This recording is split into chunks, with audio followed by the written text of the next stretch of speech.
കേരളത്തിൽ ആദ്യമായിട്ട് ഒരു നിയമസഭാ മണ്ഡലത്തിന്റെ വികസന പ്രവർത്തനങ്ങൾക്ക് വേണ്ടിയിട്ട് പ്രത്യേക പാക്കേജ് പ്രഖ്യാപിക്കപ്പെട്ടിട്ടുണ്ട്. കോലഞ്ചേരി കോലഞ്ചേരിയിൽ സംഘടിപ്പിച്ചിട്ടുള്ള NDA തിരഞ്ഞെടുപ്പ് കൺവെൻഷനിൽ വെച്ചിട്ട് കുന്നത്തുനാട് മണ്ഡലത്തിന് വേണ്ടിയിട്ടാണ് ഈ പാക്കേജ് പ്രഖ്യാപിച്ചത്. ഈ പാക്കേജ് പ്രഖ്യാപിച്ചിരിക്കുന്നു എന്ന് പറയുമ്പോൾ തന്നെ അത് പ്രഖ്യാപിച്ചത് കേന്ദ്ര ആഭ്യന്തരമന്ത്രി അമിത്ഷായുടെ സാന്നിധ്യത്തില് 2020 പാർട്ടി പ്രസിഡന്റ് ആയിട്ടുള്ള സാബു എം ജേക്കബ് ആണ്. സമഗ്രമായിട്ടുള്ള ഒരു പാക്കേജാണ്. സാറിന് എന്താണ് ഈ പാക്കേജ് കണ്ടപ്പോൾ തോന്നിയത്?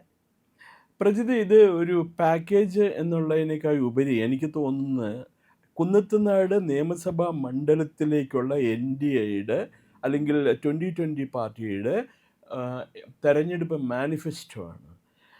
അതുമാത്രമല്ല, കേന്ദ്ര ഗവൺമെൻറ് നടപ്പിലാക്കി വരുന്ന വിവിധ പരിപാടികളെക്കുറിച്ചും വിവിധ വികസന പരിപാടികളെക്കുറിച്ചും ക്ഷേമ പദ്ധതികളെക്കുറിച്ചും വ്യക്തമായി ധാരണ വന്നതിന് ശേഷം മനസ്സിലാക്കിയതിന് ശേഷം സാബു ജേക്കബും അദ്ദേഹത്തിൻ്റെ സഹായികളും കൂടി ചേർന്നാണ് ഈ രൂപരേഖ ഉണ്ടാക്കിയിരിക്കുന്നത്. അത് നമുക്ക് ആക്ഷൻ പ്ലാൻ അവർ നിയമസഭാ മണ്ഡലത്തിൻ്റെ ഒരു ഡെവലപ്മെൻറ്റ് ബ്ലൂ പ്രിൻ്റ് പോലെ അവരതൊരു പദ്ധതിയായിട്ട് എഴുതിയാണ് പ്രഖ്യാപിച്ചിരിക്കുന്നത്.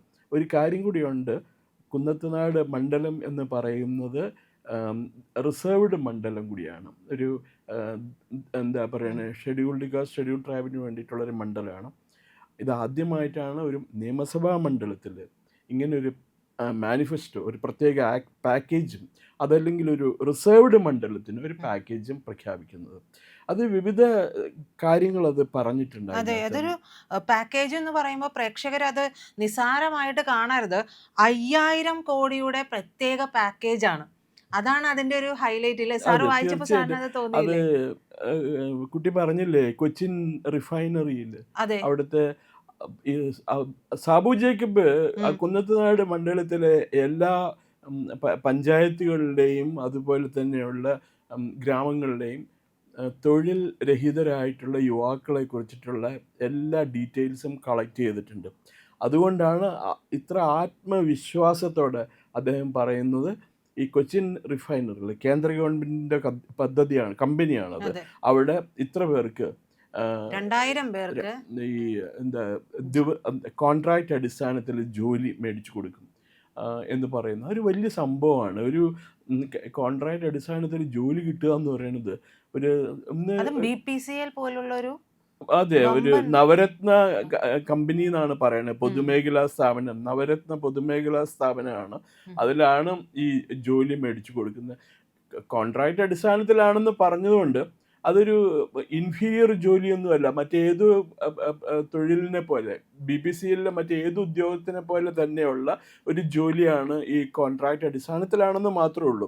അതിപ്പോ പലരും ഇപ്പോ പല സ്ഥാപനങ്ങളിലും അത് കോൺട്രാക്ട് അടിസ്ഥാനത്തിലാണ്. അതൊരു വലിയ ഒരു റെവല്യൂഷണറി ഡിക്ലറേഷൻ ആണ് അത്. ഈ 2000 പേർക്ക് എന്ന് പറയുമ്പോൾ ആ മണ്ഡലത്തിലുള്ള ഭൂരിഭാഗം തൊഴിൽ രഹിതരായിട്ടുള്ള ചെറുപ്പക്കാരും ഏതാണ്ട് ഉൾപ്പെടാനുള്ള സാധ്യതകളുണ്ട്.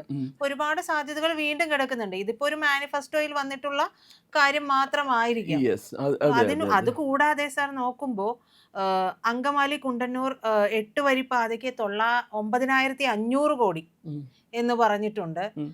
പിന്നീട് 116 ലക്ഷം വീട് കോളനികൾ നവീകരിക്കുന്നതിനായിട്ട് 280 കോടി പ്രഖ്യാപിച്ചിട്ടുണ്ട്. ഇതെല്ലാം കേന്ദ്ര ഗവൺമെന്റിന്റെ പദ്ധതികളുടെ ഭാഗമാണ്. പ്രധാനമന്ത്രി ആവാസ് യോജന പ്രകാരം അതുപോലെ ഈ വീടുള്ളവർക്ക് അവരുടെ വീട് ഒന്നുകൂടെ നവീകരിക്കാൻ വേണ്ടിയിട്ടുള്ള സംവിധാനമൊക്കെ ഈ ദേശീയ ജനാധിപത്യ സഖ്യം കേന്ദ്രത്തിൽ പദ്ധതികൾ ആവിഷ്കരിച്ചിട്ടുണ്ട്. അപ്പോൾ അതെല്ലാം പ്രയോജനപ്പെടുത്തിക്കൊണ്ടുള്ള സമഗ്രമായ ഒരു വികസന രൂപരേഖയാണിത്. അതും പിന്നെ വേറൊന്ന് പറഞ്ഞില്ലേ, ഈ ഭക്ഷ്യ സുരക്ഷാ മാർക്കറ്റുകൾ മണ്ഡലത്തിൽ പുതുതായിട്ട് 2 കൂടി തുടങ്ങുന്നുണ്ട്. ഓൾറെഡി കിഴക്കമ്പലം പഞ്ചായത്തിൽ അവർ എന്താ സാധാരണക്കാർക്കും ദാരിദ്ര്യരേഖയ്ക്ക് താഴെയുള്ളവർക്കും പോയി അവർക്ക് കുറഞ്ഞ വിലയ്ക്ക്, സഹായ വിലയ്ക്ക് ഈ ഗ്രോസറീസും അതുപോലെ മറ്റ് അതെ. അത്യാവശ്യ സാധനങ്ങളും ഒരു മേടിക്കാനുള്ള മാസത്തേക്കുള്ള സൂപ്പർ എല്ലാം കിട്ടും. മാർക്കറ്റുകളുണ്ട്. ഒരു മാസത്തേക്ക് ഉള്ളതെല്ലാം കിട്ടും. അതെ. എനിക്ക് തോന്നുന്നു സാർ ഇതുമായി ബന്ധപ്പെടുത്തി ആകണം. ഈ ഒരു മാതൃക കണ്ടിട്ടാകണം NDAയുടെ ഈ പറയുന്ന തിരഞ്ഞെടുപ്പ് മാനിഫെസ്റ്റോയിൽ പറയുന്ന 2500 രൂപയുടെ മാസം 2500 രൂപയുടെ ആരോഗ്യ അതായത് മരുന്ന് വാങ്ങുന്നതിനും ഭക്ഷ്യ സാധനങ്ങൾ വാങ്ങുന്നതിനുമായിട്ടുള്ള ഒരു കാർഡ് ഏർപ്പെടുത്തുമെന്ന് പറഞ്ഞിട്ടുണ്ട്. അതെ. എനിക്ക് തോന്നുന്നു അത് കേന്ദ്രം ഈ ഒരു പ്രോജക്റ്റ് കണ്ടും അതിന്റെ ഗുണം മനസ്സിലാക്കിയത് കൊണ്ടായിരിക്കണം അങ്ങനെ ഒരു കാര്യം ഏൽപ്പിക്കുന്നത്. അങ്ങനെ ആവുമ്പോൾ സാർ ഞാൻ ചോദിക്കുന്നത്, എത്രയോ സാധാരണക്കാരുണ്ട്. ഉം. അവർക്ക് 2500 രൂപ ഒരു മാസം കാർഡ് കിട്ടുകയാണ് എന്നുണ്ടെങ്കിൽ ഉം. എത്ര ഉപകാരപ്രദമായിട്ടുള്ള തീർച്ചയായിട്ടും. കാര്യമായിരിക്കും. ഇത് ഒരു പ്രോമിസ് എന്ന് മാത്രം കണക്കാക്കരുത് കേട്ടോ പ്രജിത. കാരണം ഈ ഇവര് കിഴക്കമ്പലം പഞ്ചായത്തിലും അതുപോലെ 2-3 പഞ്ചായത്തില് ഉം. ജയിച്ചു കഴിഞ്ഞിരുന്നു ഒരു തദ്ദേശ സ്വയംഭരണ സ്ഥാപനങ്ങളിലേക്ക് നടന്ന തെരഞ്ഞെടുപ്പിൽ. ഉം.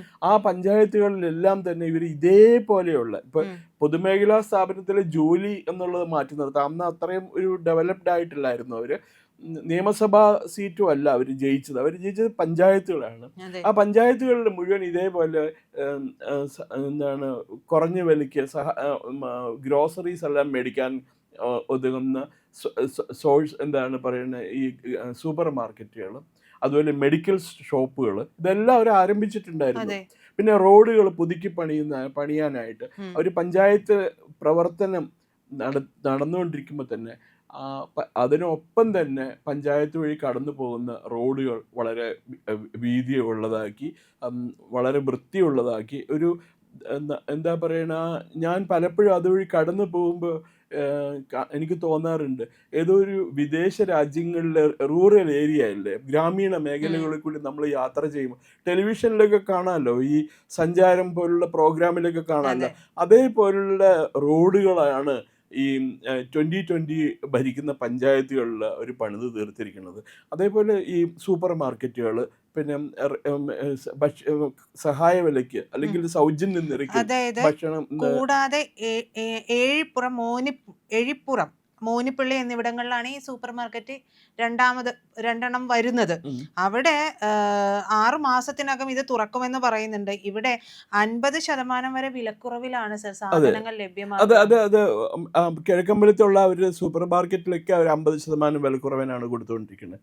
അത് വെറുതെ അല്ല, ഈ മറ്റേ ബംഗ്ലാദേശ് എന്ന് പറയാൻ പാടില്ലല്ലോ, അതിഥി തൊഴിലാളികൾ, ഈ കീടെക്സിലൊക്കെ ജോലി ചെയ്യുന്ന അതിഥി തൊഴിലാളികൾ കുറേയധികം തിങ്ങി നിറഞ്ഞ് താമസിക്കുന്ന സ്ഥലമാണ് അവിടെ.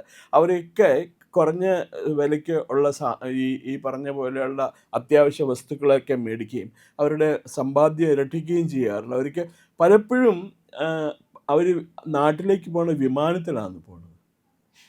ഇവിടുന്ന് കൊച്ചിയിൽ നിന്ന് കൽക്കത്തയ്ക്കുള്ള ഫ്ലൈറ്റിൽ പോയിട്ട് പിന്നെ അവിടെ നിന്ന് ബസ്സൊക്കെ പിടിച്ചിട്ടാണ് അവർ പോകുന്നത്. ഇപ്പോൾ ബംഗ്ലാദേശിലുള്ളവരാണെങ്കിൽ തന്നെയും അവർക്ക് മൂർഷിദാബാദിൽ എത്തിക്കഴിഞ്ഞാൽ അപ്പുറത്തേക്ക് ക്രോസ് ചെയ്ത് പോകാൻ എളുപ്പമാണല്ലോ. അപ്പോൾ അങ്ങനെ അവർക്ക് പോകാനായിട്ടുള്ള സംവിധാനമുണ്ട്. എനിക്ക് തോന്നുന്നില്ല ഈ കൂലിപ്പണി ചെയ്യുന്ന, അതല്ലെങ്കിൽ വളരെ കുറഞ്ഞ ശമ്പളത്തിൽ ജോലി ചെയ്യുന്ന ഒരു ഹോട്ടലുകളിൽ ജോലി ചെയ്യുന്നവരുണ്ടാവാം, അതുപോലുള്ള ജോലിക്കാരൊക്കെ ഈ വിമാനത്തിൽ സ്വന്തം നാട്ടിൽ once in every 3 or 4 months 3-4 മാസം കൂടുമ്പോൾ പോയിട്ട് വരുന്നവരുണ്ടാവും. നമുക്ക് നേരിട്ട് അനുഭവപ്പെടാം.